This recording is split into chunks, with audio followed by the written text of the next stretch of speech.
So Thursday Night Football gave us a hell of a game last night.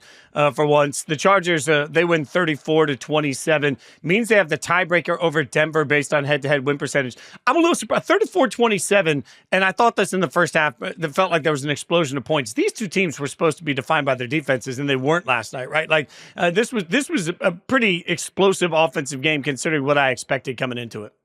Yeah, I'm impressed with the Chargers bouncing back in the second half. Like, look, they got kind of handled by the Buccaneers a week ago, and they come out in the first half, and the Broncos immediately put 21 up on them, and you're like, what's going on with the Chargers right now? This is bad. They get kind of a little bit of a momentum-turning play with that free kick. Like, all of us were, like, looking at each other like, wait, yes, that's right. If you have a fair catch, you can free kick. Like, Sean Payton did not have a good night. Let's put it that way. There are a few things that they really screwed up. Like, just punt the ball out of bounds. Like, what are we doing? Why are we even near the returner to get a 15-yard penalty? They get in range for Cameron Dicker to kick a 57-yarder. He does. That kind of changes a little bit of the tenor of the game. And the second half was all Chargers. Justin Herbert came alive. The defense that gave up 3 touchdowns in the first half didn't give up a touchdown at all in the second half. I was really impressed with the Chargers. And really the story here, and it continues to be the story, is Jim Harbaugh. Like, Jim Harbaugh, he took 9 years off. And I stress this all the time when I talk about Jim Harbaugh. I talk about it in the offseason. It's one of the reasons I was not high on the Chargers coming into the year. 9 years in the NFL is 2 or 3 lifetimes. Like, the personnel completely changes over. The schemes change a ton. The assistant coaches you're used to going against, well, they might have come and gone. They're in different roles, whatever. Like, the NFL that Jim Harbaugh left when he went to the University of Michigan was not the NFL Jim Harbaugh came back to when he came in. And I was like, this is going to take some time. I thought the roster was pretty flawed for what he wants to do with ground control and all that kind of stuff. And he's come in and basically led the Chargers to the playoffs. They haven't clinched officially yet, but they will. They're like 97%. Hats off to Jim Harbaugh. We talk about Coach of the Year just about every week, right? Because there's so many great candidates for the award. Jim Harbaugh is one of them. If you want to vote Jim Harbaugh Coach of the Year, I got no problem with that, because he has taken a franchise. They would have reversed last night, right? They would have like found some weird way to lose in the second half. They would have like blown it at the end. Instead, this Chargers team at halftime just says, here are our adjustments. We're going to get things right. And they did, and they dominated that second half. And hats off to the Chargers. Hats off to Jim Harbaugh for proving, once again, he's probably one of the 5 best coaches in the world. Regardless of level, he just wins everywhere he goes. And let's remember, this is the same Jim Harbaugh that the Bears elected not to hire and the Raiders elected to not even interview, right? Like, this is the same Jim Harbaugh. Like, at some point, this is, look, I know it's a little bit revisionist history, because what you're saying are fair things to say that we were saying at the time. Like, hey, Harbaugh wears teams out, and like, maybe it's not the right fit, all these different things. And I realized that there were reasons that each organization decided to do what they did. But the glory of it all is that you're judged by who you hire and fire. One thing C-Rob told us is that the Bears are excited about somebody like Vrabel because they believe that Vrabel can identify coordinators. Well, what do you do when your team, and we're going to talk a lot about bad teams today because the Jets are going to come up, but what do you do when your team simply can't nail the head coach hiring? Because here was as close to that makes sense, can't miss type hire as you could have. And for whatever reason, whatever justifiable at the time reasons they may have had in their own brains, the Bears and Raiders got this so tragically wrong that both of them look like they're going to be back in the head coach market right now, and neither of them decided to bring in Harbaugh. Like, it's just, this is what's maddening about bad teams. Bad teams make stupid decisions all the way up to the top. Yeah, and especially with the Bears. And like, there's been stories that come out afterwards saying Harbaugh wouldn't have gone there. Him and Kevin Warren, who's, I believe, the president right now, or CEO, or whatever position he has, that they wouldn't get along because of the Big Ten stuff or whatever. I don't know. Like, but hell, whoa, Frank, even if that's true, let's be abundantly clear here. Jim Harbaugh on a sideline has far more impact for what the Bears need right now than Kevin Warren could ever imagine to have. If I own the Bears and the reason that Harbaugh's not coming there is because he doesn't like my team president, then I fire my team president. And you get a new team president. Yeah, I get cool. That. And I totally agree with you. And I mean, a guy who was a former Bears quarterback, it would have fit that city so well. They would have embraced him. I assume that he would have been excited to work with Caleb Williams or Jaden Daniels, whoever he preferred with the number 1 pick. You're going to a team that's getting the number 1 pick at quarterback. Like, that's pretty enticing. But that Matt Eberflus winning streak at the end of last year, not even really a winning streak, just they played better, they won some games, is so damaging to the Bears, because you miss out on having a chance at least to interview Jim Harbaugh because you decided to keep Eberflus around. And then now you have moved on from Eberflus, And you go into a cycle where I'm like, I don't know that there's a great candidate. I don't know that there's a candidate. You're like, yes, that guy is gold. Pay him whatever we need to pay him. So yes, for the Bears especially, and the Raiders too, or anybody. Like, I mean, same thing. Yeah. Antonio Pierce goes on a winning streak at the end of the year. The team looks competitive. Everybody wants to go for him. And you're like, man, this is the danger. And the problem is, everything has to just be, for bad franchises, you got to be willing to rip it all the way down to the studs. And if anybody's ever been part of a home remodel, the worst thing you can do is go half-ass one way or the other. Well, we'll remodel this part, and then we'll get to that part, and then we might do, and then you end up in a money pit later on, and you're like, how the hell did we get here? Like, this is the same thing with NFL franchises. It's just, at some point, you have to take all your love, all of your heart, all of your passion, all of those things, you have to bottle them up. You got to set them off to your side, and you got to look at it and say, logically, like just using my brain, do we have the right person on the sidelines? Not my feels for how the end of the season looked, but like my brain. And what's funny to me about the Bears is the Bears used their brain when it came to Justin Fields. They didn't use their brain when it came to the head coach. They used their heart when it came to the head coach. You can't win that way. The Raiders absolutely used their heart when it came to the head coach. And it looks like that's been a terrible decision, right? And so all you see is Harbaugh come in and turn a franchise around in a matter of weeks. Like, not, I said to you before, there's two different categories, a good team or a playoff team. The Chargers are both. Like, they are a good team that's headed to the playoffs, and that's all happened. Yes, they have their quarterback, but that's all happened from one hire. Like, it's got to be maddening. It is maddening for me as a Raiders fan. It's got to be maddening for every team that sucks to look around and say, yep, my team screwed that up pretty big. Yeah, and, I mean, in the Chargers' point to that, this is a team that has a long way to go. Like, they're 9-6, but you look and they don't have the running back really to carry them like they would, I'm sure. Like, Gus Edwards had a really nice night last night, and but I don't know if he's the answer, right? I don't know that they got the tight end that's really going to dominate. Other than Ladd McConkey's had a really, really good rookie year. I don't know that they have the receivers that are on an NFL starting level. Their defense has some pieces they're going to have to add. So this is a team that starts at this level, like this 9-6. We're going to the playoffs level, and they have a ways to go still. They have a lot of room for improvement. It's going to get pretty good with the Chargers, and all of a sudden, this Chargers-Chiefs thing is going to be a rivalry, I think. Look, it's hard to imagine anybody knocking out the Chiefs right now because they're just so good and they just win every single game. But the Chargers are coming. The Chargers are here already in the playoffs, and they're going to get a lot better. So impressive for them. You talked about, like, I don't. A lot of times with NFL coaches, or getting back to the other teams kind of screwed this up, right? A lot of times when NFL teams fire their head coach, they don't ask the question, okay, who's next? Like, what's our next plan? If you were the Raiders or the Bears or whoever, firing your head coach and saying, we're going to go all in on Jim Harbaugh, that's a plan. That made more sense than just, well, let's see what Antonio Pierce has, because we don't, I mean, you would have had a plan to get one of the best coaches on the planet, and now that's kind of out the window because he's gone. He's going to be at the Chargers for however many years until he burns himself out there. Whatever's going to happen. Yeah. It probably will happen. Like, but that's okay. The Chargers are relevant because they weren't before. The Chargers were absolutely irrelevant in the NFL landscape, even playing in LA. Now they're relevant because of the head coach, and the head coach is awesome. Like, he's just a great coach. So yeah, it's fascinating to see what one hire has done for not just the Chargers team, but the franchise. And there's a difference here. The team on the field, very good. Obviously, you see the differences there and all that. But they're all of a sudden a franchise that they're going to be on prime time a lot. They're going to be one of the marquee teams. Maybe they can get a foothold in LA. Maybe they can get some of the fans that really weren't interested at all. Like, this is a franchise shifting hire, and you can see it already 15 games into it. Yeah, well, and then the flip side of it is the Broncos sitting now at 9-6.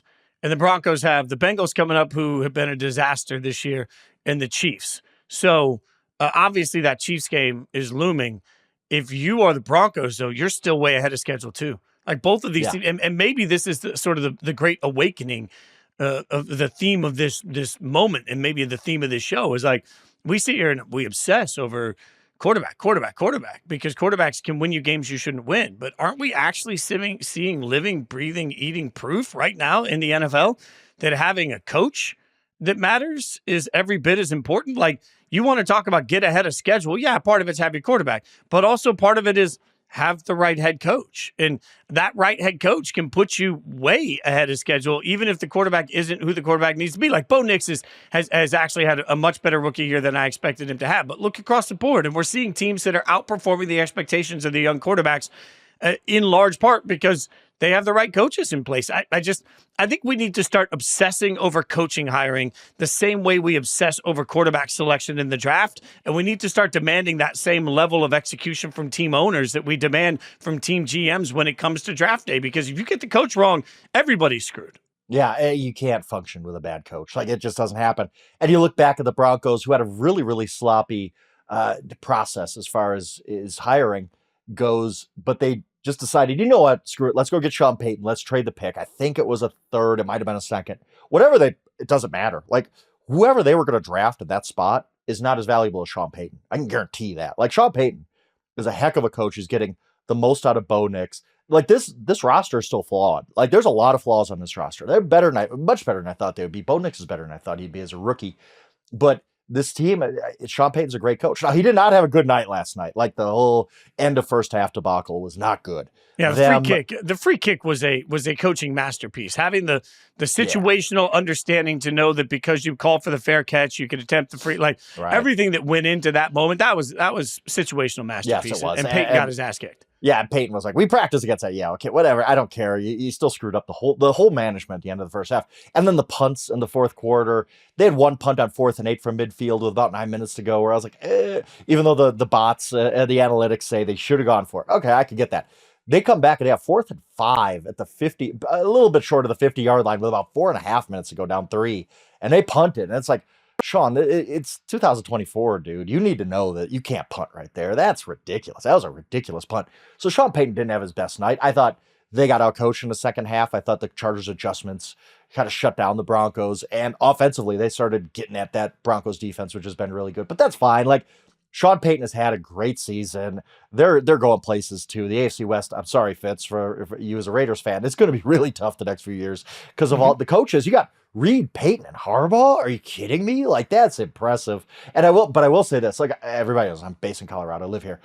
If the Broncos somehow screw this up and don't make the playoffs, this is going to be the longest offseason Broncos fans have ever had, because I can't tell you, like, the frustration from Broncos fans and just getting beat down by the losing and all the bad quarterback play and they've been over the moon this season. And Bo Nix walks on water and all this kind of stuff. And I get it though. Like, they're going crazy for this team because they're in the desert and they see a drop of water, right? Like, this has been huge for them. And they're just been thinking playoffs. If they miss out, like somehow the Bengals hunt them down, the Dolphins, whoever it's going to be, and hunt them down, and the Broncos don't make the playoffs this year, I can't even imagine the level of devastation for Broncos fans. And yes, they can look forward to the future of Bo Nix and all that kind of stuff. But man, and I think the Broncos are going to make the playoffs. I think they're going to get this done. But it gets a lot tougher after last night and that loss. It is interesting to me. I can't help right now, and I might regret saying this, but I cannot help right now thinking about the fact that Bill Belichick didn't get a job. And then we look at some of these guys like Sean Payton, and we look at some of these guys like Harbaugh. There are certain guys that they never weren't great at what they did. We found a lot of reasons to question whether or not they belonged to the league, but they were never not great. And I understand that the roster control and the personality and all, I understand all of the negatives we've heard about Bill. But I'm just sitting here looking and I'm saying, man, Sean Payton and Bo Nix has become a tag team I wouldn't want to face. And Jim Harbaugh and Justin Herbert is clearly a tag team I wouldn't want to face. And then you look around and say, man, even with all that proof of concept, and you know how much I love the term proof of concept. Like, I know we love Ben Johnson, and everybody believes that Ben Johnson and Slowick and guys like that, offensive coordinators, brilliant, are going to come up and be tremendous head coaches. That's fine.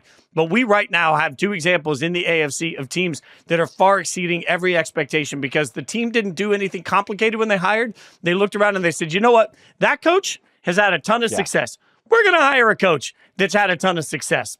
I'm wondering right now in this, maybe it's too immediate. Maybe this is like just that overreaction, Frank, but I just feel right now like I can't help but apply this to Belichick and wonder if maybe teams don't regret at this point just bringing in a sure thing instead of suddenly rolling the dice constantly on what might be a good hire. Yeah, you're right. And I get it. Like, I think there were drawbacks to Bill and bringing him in. And we've talked about that ad nauseum, and everybody knows them. I mean, when you're kind of giving the whole kingdom to a 72-year-old guy who might only be there a couple of years. Like that, it's hard. It's hard to do, but you're right. You know what you're getting out of Bill Harbaugh also Belichick. wears people out. Like Harbaugh, Yeah, you're right. You know, you're right. Harbaugh loses the locker room. Payton, you know, what can he do without Drew Brees? Like we found reasons to question all these, but it's like, damn, man, like all I know is that Belichick has more rings than you can even stinking imagine. And we're sitting around presuming that some hot shot's going to be better. I don't know. Maybe it's because my favorite team chose not to interview Harbaugh. And I said at the time, I know a lot of my Raiders takes get clipped off. But at the time, I kept saying, look, I understand why they're not interviewing Harbaugh. I understand why that's a terrible idea, but I understand why in this situation Antonio Pierce is going to get the job. I understood all of the logic, but now we can sit here and we can look at it and say, hey, that logic turned out to be really stupid. And like, there's no nice way about it. Like, and that's what bad teams do. Bad teams make the wrong decisions with their hearts instead of their heads. Yeah, it's true. And, I mean, like, I'm interested, but, and the flip side of that is you can't uncover the next Sean McVay unless you take some chances. Next D'Amico Ryans, the next, name the coach, first-time head coach who's had a lot of success. Like, you're hoping that Ben Johnson is Sean McVay. You're hope like that is the hope. So it's hard. It's very hard. It's Bitcoin. Coaches are Bitcoin. Yeah. It really is. Like hiring and firing coaches in the NFL is such an inexact science because you don't know how, like, do you just hire? Ben Johnson is clearly, I think, in my opinion anyway, the best pure offensive coordinator in the NFL right now. Like you could, like Andy Reid's a better play. Okay, he's a head coach. Like I'm just talking about guy who's never been a head coach, just an offensive coordinator right now. I think Ben Johnson's kind of the golden child right now, the Lions offensive coordinator. But you don't have any idea if he could coach a football team, like be the head coach, move up one spot. Like there's so many different things that go into that job that we just don't know until you get to give a guy a shot. And you see teams like, we're going to try the college ranks, Matt Rule or whoever. We're going to try to go the CEO route and try to, hire a special teams coach and get the next John Harbaugh. It's such an inexact science. And when you get it wrong, it's really, really wrong. And it just kills your franchise. Like it's what, again, you're right. Along with quarterback, like we should talk about coaching the way we talk about quarterback, because that you can't function with a terrible quarterback. You can't function with a terrible coach either. Which is why I'll go back to Dominic Foxworth for ESPN. ESPN.com about 4 or 5 years ago wrote a great article on why what they needed to start were combines for coaches that wanted to be head coaches, where owners could see how they react to different situations. And I just think that's such a reminder that being a head coach is it's just a different skill set. It's a completely different job than being an offensive coordinator, a defensive coordinator, a special teams coach, or any of those things. It's a completely different job. And you can't have a sense for how somebody's going to do it unless you've either A, seen them do it before, or B, you've had some opportunity to see how they would react to those skills. We see whiteboard tests of quarterbacks all the time. I don't know what the equivalent of that is for head coaching hires, but the NFL needs to figure something out. Also, that requires a tremendous level of intelligence from the owner making the hire. We got another example this week that maybe not all the owners have what it takes to show that level of constraint. We'll talk about the Jets. We'll do it after we take a quick break. Introducing Daily Draw, the latest free-to-play game from Yahoo Sports. Daily Draw gives you a pack of 6 prediction cards every day based on the day's biggest sporting event. Download or update the Yahoo Sports app on the Apple App Store or Google Play and join the action with Daily Draw today. I've asked this question for years, and I'm just going to ask you flat out before we get to the Jets. What do you do if you wake up one day and you realize that the owner of your favorite football team is simply bad at doing things, bad at hiring, bad at identifying talent, bad at running a franchise? Because I will remind the world, this is where everybody screams, well, they need to sell. How many times do we hear Mark Davis needs to sell the Raiders? Woody Johnson needs to sell the Jets. Okay, if you go to a restaurant for years and that restaurant suddenly sucks, you don't get to walk into the restaurant, even if you want to, and say, you know what, y'all have ruined my favorite restaurant. You got to sell it. The world doesn't work that way. So the only thing fans can do when they've decided that their organization is incompetent is simply stop spending any money on them, stop watching any of their content, completely disassociate with them altogether. That's the only way to have any real consequence. And guess what? Fan is short for fanatic. That's never going to happen. So this concept of my favorite team sucks, the owner should have to sell it, is just failed. The world doesn't work that way. So what do you do if you're a Jets fan and you find out, according to a really well-researched report in The Athletic by multiple writers, that Woody Johnson vetoed a trade for Jerry Jeudy because Jerry Jeudy's Madden rating wasn't high enough? Like, that's Jerry Jeudy's Madden rating wasn't high enough, so he didn't become a New York Jet. Like, that is a helpless moment for fans as a feeling to understand that your owner and his kids playing Madden are making decisions based on a damn video game. Now, the Jet story was a really entertaining read, and I'll say it this way, that the details in that story were surprising. Not one of us was surprised at all by Woody Johnson being one of the most incompetent owners in the NFL, right? Like you read that, you're like, wow, the details are really cool to uncover. But we all knew this. We all knew Woody Johnson is absolutely incompetent as Jets owner. And to the bigger question, we'll get back to Jets specific, but the bigger question of what do you do when your team's owner is just absolutely horrible, David Tepper, and one thing I will say is, I know Washington fans, or you hear from them, doing our job and whatnot. There were many Washington fans, and they showed it by not showing up to the stadium during the end of the Daniel Snyder era, where they were just like, nope, I'm out. I'm out until this guy sells the team. I had a good friend, he worked together at the Colorado Springs Gazette, Jake Schaller. A big Washington fan. We'd text all the time about this, and he would say, I rooted for Washington my whole life. I went to games, RFK, with my dad, all that kind of stuff. He was one of those fans, like your typical NFL fan.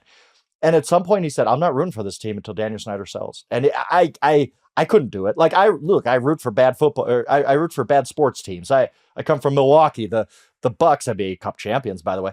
We didn't have a lot of success. The Brewers have not had a lot of success through the years, but you just kind of feel like, this is my team. I got to stick with it. You're a Raiders fan.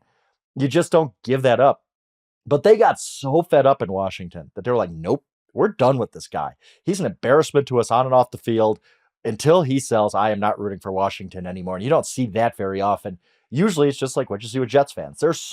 Being a Jets fan is so like ingrained in you, like being a Browns fan or being a Lions fan or whatever, where even if you watch losing year after losing year, you just kind of hope that next year's different. And the NFL allows opportunities. Look, the Texans are terribly run, but they hit a coach, they hit a quarterback, and here they are. They're pretty good. Mm-hmm. Like, that can happen, and that's a hope for everybody, where that hope doesn't exist necessarily in Major League Baseball. It doesn't necessarily exist in the NBA unless you just draft some kid from Greece who shows up and wins a couple MVPs. Like, it's just, the NFL's different that way. So if you want to, like, if you're a Jets fan and you want to keep hope alive, you just say, well, if we just hire the right coach, if we just draft the right quarterback, it could turn around. That's very true. But when your owner is this dysfunctional, it's hard. Like, you can change coaches. Like, the Raiders probably screwed up with Antonio Pierce, right? They're going to probably fire him at the end of the season. You start new, and maybe you hire Ben Johnson, and he's the next McVay, and now you're on track again, right? Quarterback. Ooh, give me that. Yeah, right? Like quarterback. Like, oh, we don't have a quarterback. All of a sudden you draft Cam Ward, and he becomes a MVP candidate down the line. All of a sudden you're back on the right track. You can't do anything about the owner. The owner's there. Like you said, like, sell the team. Like, I'm not selling the team. I'm making a boatload of money every year. Like, the NFL prints money. It's one of the few companies in the world that's just, it's everything proof. Like, even in the sports world, you see like NBA ratings are down to what the NFL's never going to like suffer. They have a perfect product, no matter how often the owners try to screw it up. So I don't know. Woody Johnson ain't going to sell. Like, he's just, you're stuck with him. And I'm sorry, Jets fans, because he's going to get in his own way so often that it's going to be hard for the Jets to be good. Oh, he's the owner. And we could say that we're talking about Woody Johnson today. We could be talking about David Tepper tomorrow, or we could be talking about Jimmy Haslam, or we could be talking about Shad Khan, or we could be, there's plenty of teams out there who you just kind of know, like, we're going to have to overcome the owner to do anything great. It's the hardest part about being a fan of a team that's repeatedly bad, and I mean repeatedly bad, isn't actually Sundays. This is what, like, the little known secret. It's not Sundays. It's the way you feel Monday when you're avoiding every national show because you don't want to be made fun of. You don't want more laughing at the expense of your lifetime of fandom. And then Tuesday, you're like, maybe we're a little bit clear of it. And Wednesday, you're just hoping that maybe it's a look ahead. And then as the season goes on, you can't even watch the look aheads on Wednesday and Thursdays because all anybody's going to do is sit there and tell you how much your team sucks. And like, this is real. And I feel it. And I say this out loud because I think this is for me, why I relate to so many of the people that listen to these shows with us is because we all know what it feels like. And the hardest part about being a Jets fan, frankly, isn't that you didn't win a Super Bowl.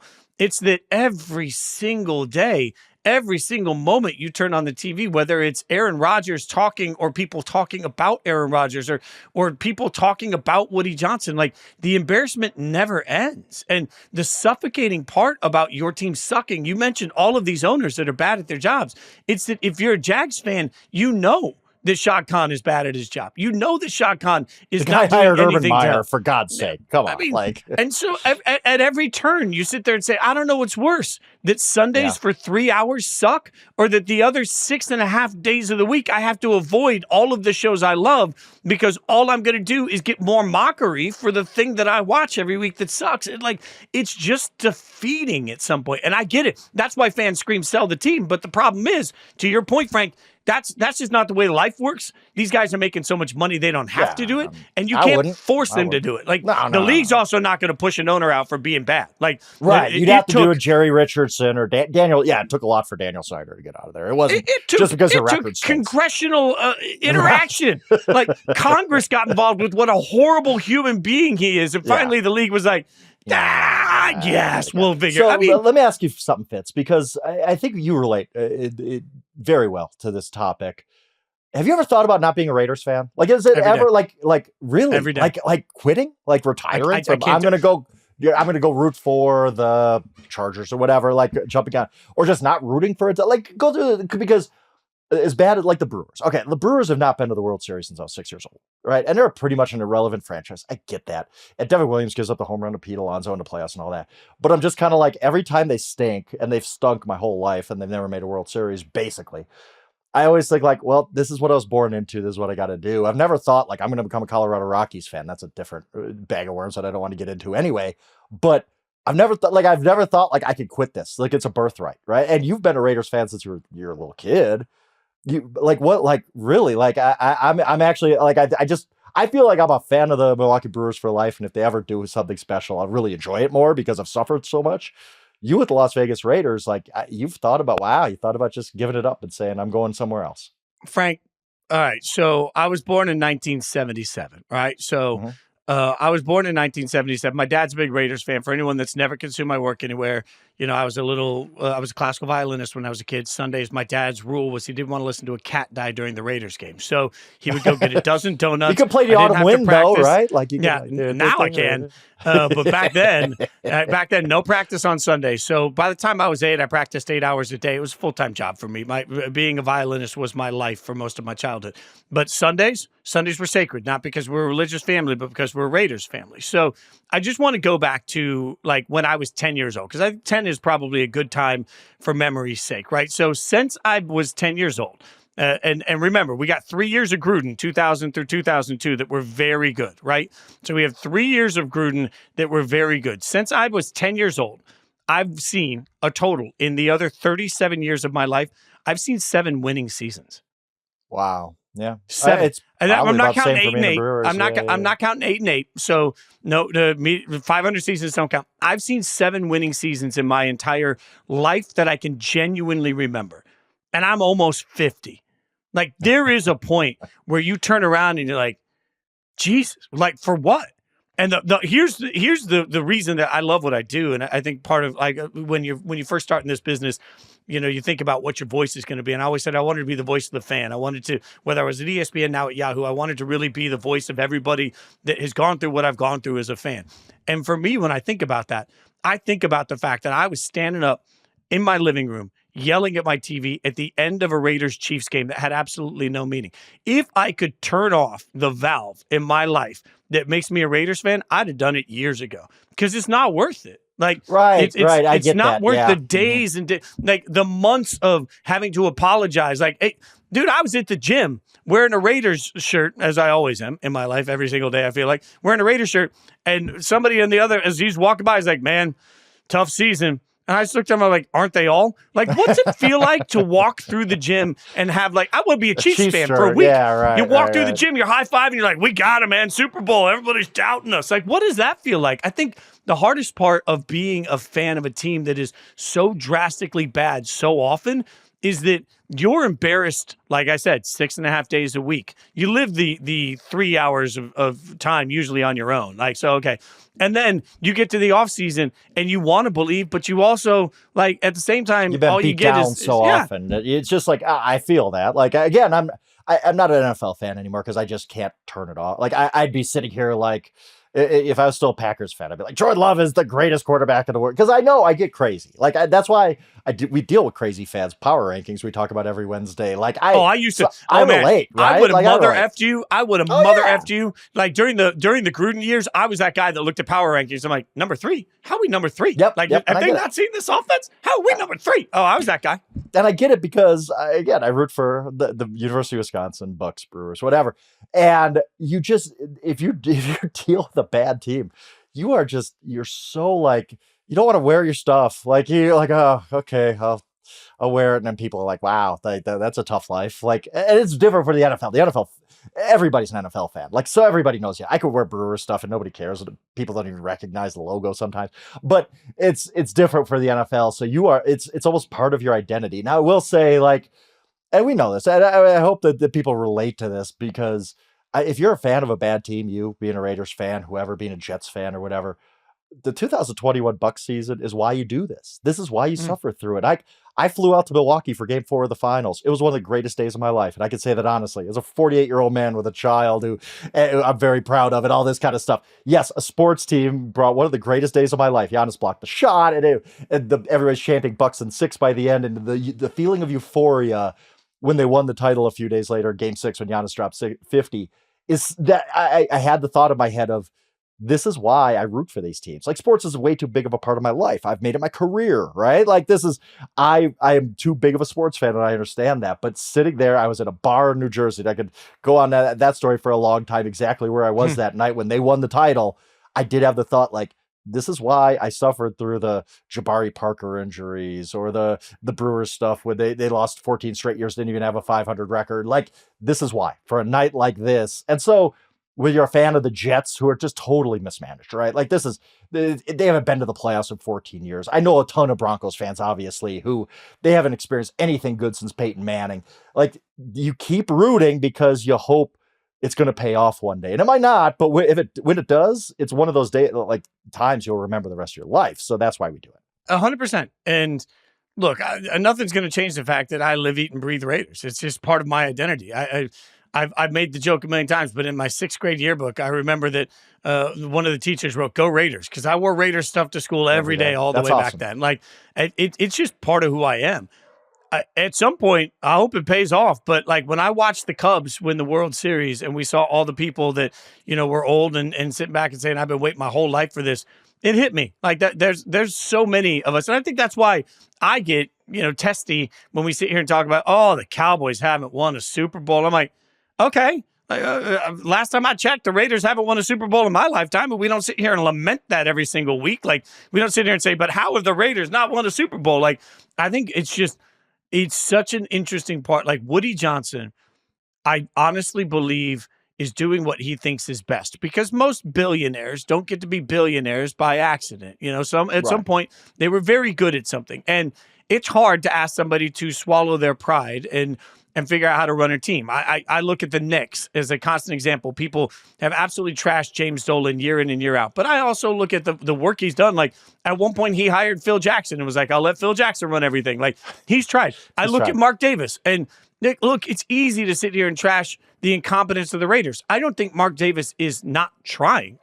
He brought in John Gruden and moved the team to Vegas, brought in John Gruden, thought that was going to be it. When he hired Josh McDaniels, that was a coach that other teams were trying to covet as well, that people thought could be a head coach. He brings in Antonio Pierce because he's listening to us. I understand every step of the way that it's gone. It just doesn't make the final result any easier. So if I'm a Jets fan right now, I don't know what's worse, because I can get rid of Aaron Rodgers. Like, Aaron Rodgers gone after this year, fine. Goodbye, good riddance. Like, let everybody know his vax status on the way out the door. Fine. You can walk out. Woody, you can't do anything about. And Woody Johnson's kids being in the locker room handing out game balls, I don't care about. But Woody Johnson's kids talking about Madden ratings and helping block a trade, I don't know what you do about that. And so I feel for Jets fans today. And by the way, and to bring this back to this season and this is why I root for the Lions. I really do. Like I have never lived in Michigan. I'm not, but I do know some Lions fans, as you do too, or just Lions fans we interact with in social media or wherever. You could see like that gleam in their eyes, like to quote Marty Schottenheimer, right? Like this is it. Like, and I feel so bad for them with these injuries that might derail this season. I hope it doesn't. But there's not many things I root for. Like I watch the NFL. I love the NFL. But I root for stories, and I do root for fan bases. I root for the Browns to be good. I want the Browns to be good because I know, like, Joey Galino, our NFL editor, big Browns fan. So I root for, like, this type of story. The Bills, like, I know a few Bills fans. You want these franchises, these fan bases to experience that moment that makes it all worth it. And that's why with the Lions, when I meet a Lions fan or I know Lions fans, I'll be like, they start talking about it, they just perk up because you know why? Because they were the guys at the gym 5 years ago wear a Lions shirt and everybody's like, oh, pretty bad season again, huh? Oh, wow, 0-16 happened. Like they've dealt with this, like we're being beaten down all the time as fans. And now it's finally paying off for them with this really, truly, no matter where this Lions season goes, it's been awesome. They're 12-2. Last year, the run they had was awesome. I hope they win a Super Bowl. It's flat out because I just think it would be so cool for the city, for the fans who have suffered, for the season ticket holders, a guy who's been a season ticket holder since 1961 or whatever. You know, I mean, that kind of story really hits me because there's more fans of bad teams than good teams, all right? Like Chiefs fans are having this renaissance, and that's awesome. That's cool for them, but most fans are like Raiders fans or Jets fans. Or there's only so many Super Bowls to go around. The Patriots sucked a lot of them up, and so did the Chiefs. So you start to wonder, am I ever going to see a Super Bowl in my lifetime? I'm sure Lions fans thought that. And now they get this moment in the sun, and I hope it comes to fruition for them. Yeah, I do too. You're right. The Lions are going to be my side piece. That's just the only way I want to see the Lions win. The Bills, like it's the Bills. The Bills too. Yeah, the Bills can be like a side the Bills piece seem like the Cleveland, Cleveland in 2016. 51-3. 51-3. Yeah, right. No, the 51-3 AFC Championship game. No way I'm rooting for the Bills. Everybody in 2016 was rooting for the Cubs. By the way, I hate the Cubs. And I'm like, well, Cleveland hasn't won since 1948. Like, what about those fans? Like, that's the Bills because everybody would be rooting for the Lions because of their story. And I'm like, well, the Bills, like, they haven't won anything either. Wide right and Thurman forgetting his helmet and all that kind of stuff. Like, and so it'd be really hard to pick one out of the two if they've met in the Super Bowl. Yeah, I met Thurman Thomas years ago at a country music concert, big country music fan, and I just walked up to him. I said, 51-3, man, you made me cry. And he's like, I'll never forget that game. That game was crazy. Thanks, Thurman. Yeah, I remember that game. No, crazy bad. All right, speaking of crazy bad, quarterback play for Kirk Cousins has been bad. C-Rob wrote about it, but I'm telling you, he's going to start somewhere. We'll talk about it next. We're going to take a quick break first. All right, Frank, let's just say that my Christmas gift to America is hard truth. Kirk Cousins is going to start somewhere next year. And look, C-Rob wrote about Kirk Cousins is the Cleveland Browns' best bridge out of the Deshaun Watson era. And as I read that, I thought, you know what? Kirk Cousins is going to not just have a market. I think he's going to have a bidding war for the market. And I know he sucks this year. I know he looks washed. You and I know it absolutely looks terrible. There are too many teams that need a quarterback badly. And this year's draft class is so whack. I just feel like there are going to be teams that look at it and say, well, can't get Sam Darnold. Let's get Kirk Cousins. Let's have Kirk Cousins be in here for a year, see if he can help, see if he can help develop, see if he can sort of be the Alex Smith to our Patrick Mahomes, whatever that looks like. Kirk Cousins is going to get a job somewhere, and it's going to be a decent one next year. Yeah, I agree. I mean, we talked about the musical chairs at quarterback that's about to come. And there are way more chairs than quarterbacks to fill them. Like there are teams that are going to be really, really just on the outside looking in. And Kirk Cousins is one of those guys. Now we talked about it like on Wednesday's show. Anybody who missed the show, me and Jory, I did a great job hosting Fitz. I did. Yeah, like, never a doubt. Awesome. They're natural. It was incredible. They're natural. But anyway, we talked about this a little bit, so I'll try to sum it up quickly. She brought up the possibility of maybe Kirk just doesn't want to play anymore. Like we saw in the quarterback documentary, it was great. It was really well done, and I thought Kirk was a star of that because it kind of let us know like Kirk Cousins isn't just this like guy we beat up on and make the jokes about. Like he really is kind of a relatable guy and he's kind of nerdy, but whatever. The one thing that came through though, he's really a family guy. And does he want to like move his family to Cleveland for a year and then move to, where Dallas for a year and then move to Miami for like wherever he's in that stage of his career where he's kind of going to be this bridge guy. Does he want to do that to his family? Like, I don't know. Like she brought it up and it kind of clicked with me of like, maybe Kirk just He's like, I'm 37, man. Like, I'm done. Like, I made $321 million in salary in my life. Like, I don't need this anymore. Maybe. I don't know. We'll see. I assume he's going to play because most guys play till the wheels fall off.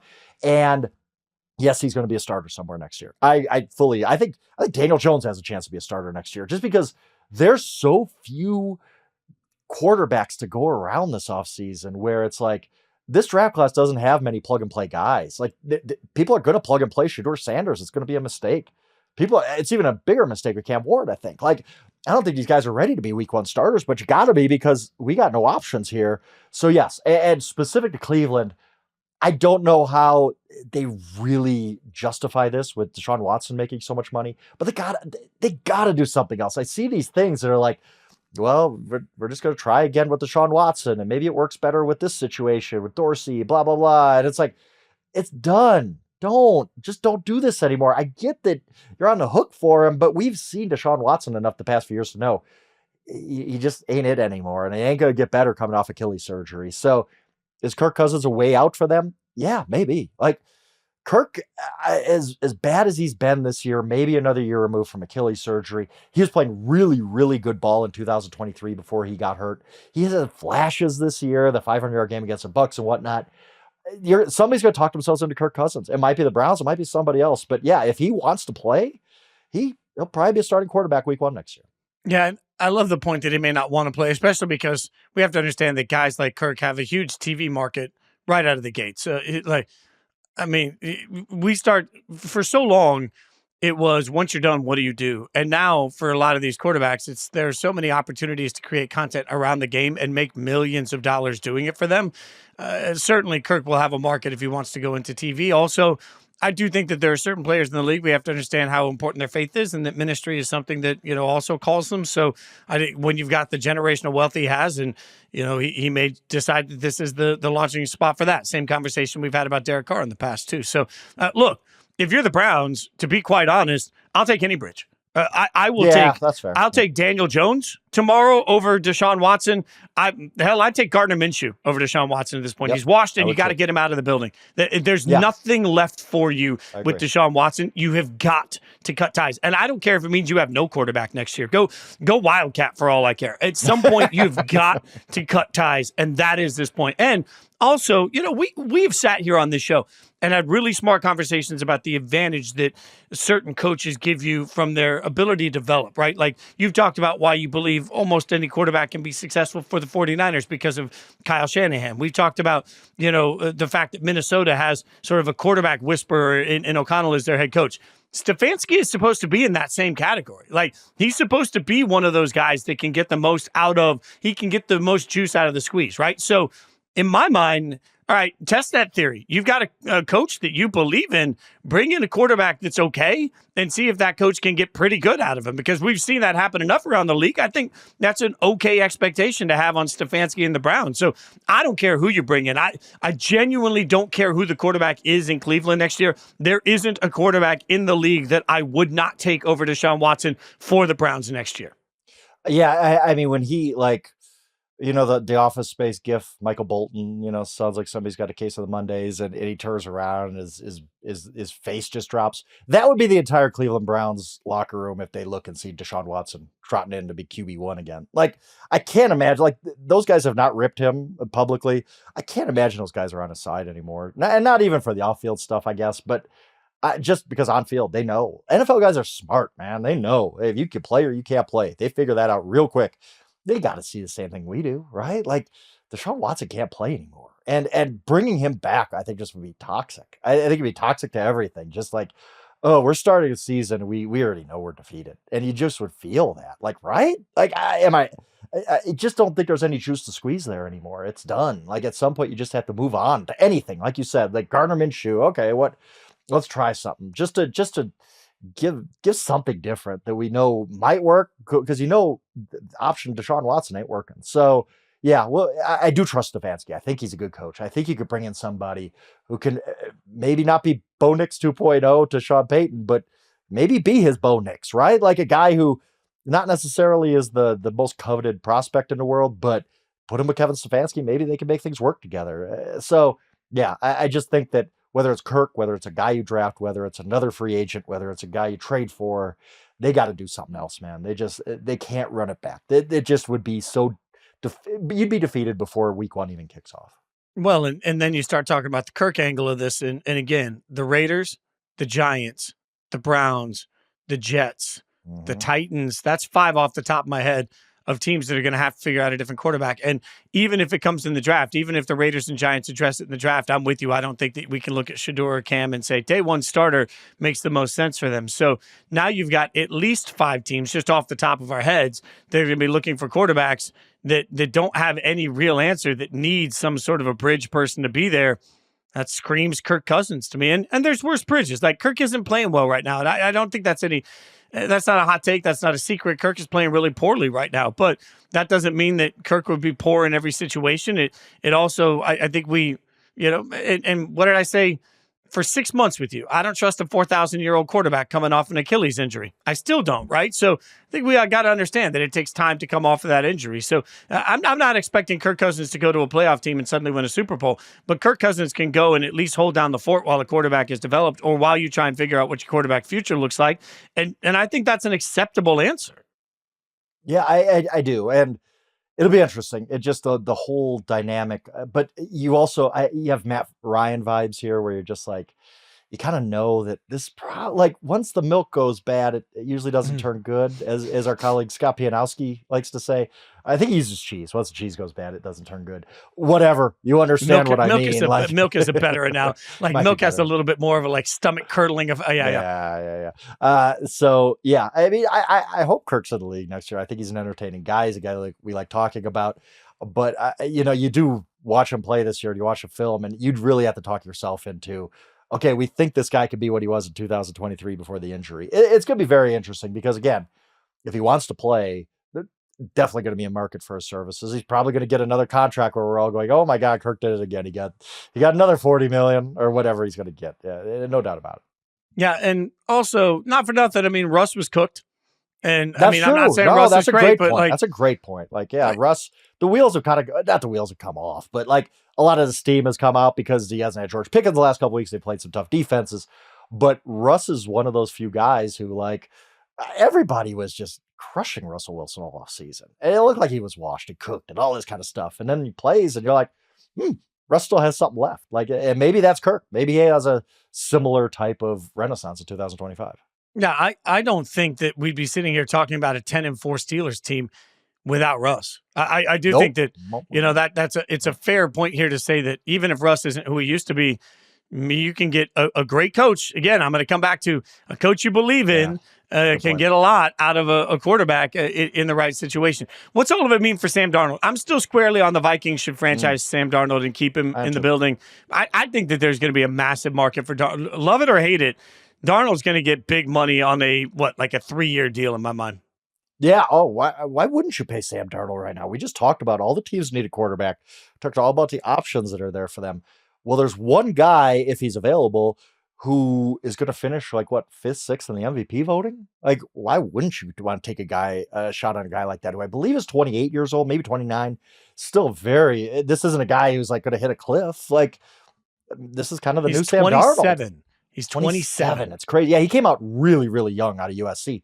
So there's no reason to believe Sam Darnold can't be a good quarterback going forward, even out of the cocoon of the Vikings and Justin Jefferson and Kevin O'Connell and all the things that have made him really blossom this year. He could still be a good quarterback. He had that draft pedigree, and he just was in terrible situations, and now he's not. So if you're a team that really needs a quarterback, why wouldn't you pay Sam Darnold? I guess Sam Darnold's going to get paid. Because, again, the desperation of quarterback, lack of options, this is just economics. It's supply and demand. Sam Darnold's going to get paid. I believe the Vikings should franchise. I'm with you here. They should franchise and figure it out later. Whatever. The whole goal of this thing is to find a quarterback, right? However you get there. And we talked about this a little bit with the Falcons, how they did this unconventionally. And everybody made fun of them. Everybody was like, oh, you're so dumb. How could you draft Michael Penix? You got Kirk Cousins. It's the most important position in sports, and they went about it a different way. And if Michael Penix ends up being their guy, you're like, yeah, we kind of screwed up with the Kirk Cousins thing because we didn't take into account his age and the injury and all that. But we spent $180 million and the 8th pick of the draft, and we found a superstar quarterback. And everybody would say, well, okay, like that's the goal of this thing. The goal of this thing is find a quarterback, and the Vikings found their guy. You're really just going to start over and be like, well, maybe JJ McCarthy could be as good as Sam Darnold. I don't know that you do. It's a very interesting situation. And maybe it's just Drew Brees, Phillip Rivers, where one guy leaves, the next guy comes in and has a borderline Hall of Fame career, JJ McCarthy. I don't know, but I do know Sam Darnold's played at an MVP level, and you don't just let that go easily. So yeah, I'm with you. I franchise him and just figure it out. Like whether it's a trade after that or whether I don't just let him walk, I'll tell you that. I think the one thing that's interesting, you mentioned the Falcons doing it differently.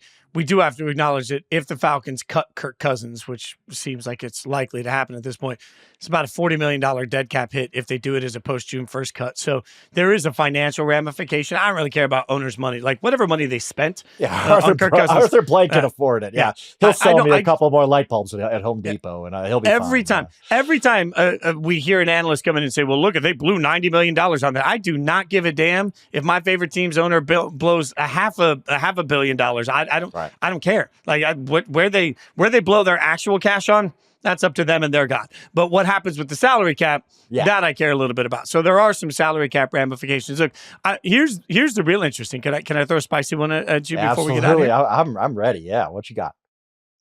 If you are the San Francisco 49ers and Sam Darnold is out there on the available market, and, Brock Purdy's people come in and say, Brock's not playing unless you give him a big deal, would you turn around and bring Sam Darnold in for roughly the same amount of money? Or would you turn around and sign Purdy instead? Yeah, and we talked about a little bit about, there have been some injury things with Purdy. So do you trust him? I keep with, like, as much as I've said, like, I don't think the 49ers should pay Purdy. In that situation, they're going to make roughly the same amount of money. Like, it's not going to be a big difference. It's not going to be a $20 million difference between these guys. I just keep the guy I like. If you're going to pay a quarterback, pay Purdy, because you know what he can do in your system. He's very coachable. You haven't really seen Sam Darnold in your system. You have, but not playing wise. I think he started one game last year because Purdy was hurt. You haven't seen him have the level of success Purdy has with Shanahan. So I just stick with the one I know. Like, I would pay either one because I believe in Kyle Shanahan, but that's a different topic we've talked about a lot. But yes, it is a very interesting, like, plan. What's my door number 2? Well, Sam Darnold. Hey, Brock, if you want to hold out, that's fine, but we're going to bring this guy. I don't think that would happen, but that would be the spiciest, the spiciest thing of the offseason would be the Jets bringing Sam Darnold back. Like, that would be unbelievable. Like, that really would be. But the option 2 that would have us talking all offseason would be the 40. That would be like, whoa, this just got a little crazy. I don't think it's going to happen, but it's very, very interesting given Darnold's history with the 49ers that year last year. There's going to be a third spicy thing that could happen this offseason. What if the 49ers decide, I don't know, second or third round to draft a Nussmeier type, like another quarterback that, all of a sudden. I'm telling you, I'm telling you, Frank will be on one for the rest of the minute that happens. What do you know? We ran out of time for our stupid underdog picks, and I still happen to be ahead in the contest. It's crazy how that works every single week. Andrew Hart stepping in and doing a great job producing behind the scenes. By the way, Stone also doing God's work. Be sure to thank them. Also, if you've listened this far, rate, review, subscribe. I mean, it takes a few seconds, means a lot for the show. You guys know that. We really appreciate it. And Merry Christmas early. Maybe tell a friend to start checking the show out. All that. Every single word of mouth helps in the process of what we're growing here. Follow us on social media. You know where to find us. And we'll be back Sunday night. Yes, Christmas is coming. The goose is getting fat, but we aren't. We're going to keep coming to you. There'll be episodes. It'll all be there for you. In the meantime, for Frank Schwab, I'm Jason Fitz. Thanks for hanging out for Inside Coverage.